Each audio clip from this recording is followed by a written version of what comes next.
Thyroid એ શરીરનું એવું remote control છે જે આપણા દરેક કોષની ઊર્જા અને ગતિ નક્કી કરે છે. થાઇરોઇડ એ ગળામાં આવેલી એક નાની ગ્રંથિ છે જે આખા શરીરના હોર્મોન્સનું સંચાલન કરે છે. જો થાઇરોઇડ જરૂર કરતાં વધારે કે ઓછા હોર્મોન્સ બનાવે તો આખા શરીરનું સંતુલન બગડી શકે છે.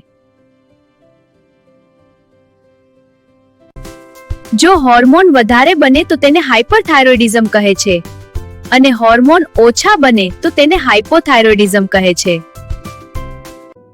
ક્યારેક આપણા શરીરના જ રક્ષણાત્મક કોષો અજાણતામાં થાઇરોઇડ ગ્રંથિ પર હુમલો કરી બેસે છે.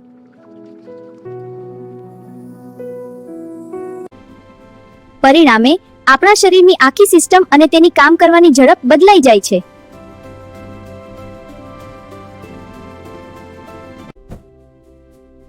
જેના લીધે શરીરમાં થાક વર્તાય છે, વજન બદલાય છે અને ધબકારાની ગતિ પણ અનિયમિત બને છે. આવા લક્ષણો દેખાય તો ડોક્ટરની સલાહ લો. જાતે દવા લેવી યોગ્ય નથી.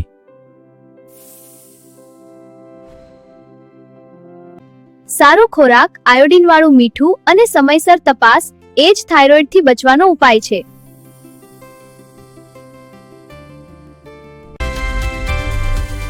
સ્વસ્થ રહેવા માટે પૌષ્ટિક આહાર લો, જાગૃત રહો, પૂરતી ઊંઘ લો અને હંમેશા ખુશ રહો. વિજ્ઞાનના આવા મજાના વિડીયો જોવા માટે યુટ્યુબના સર્ચ બારમાં ભટ્ટ અલ્પેશ લખી સર્ચ કરો અને જોડાયેલા રહો.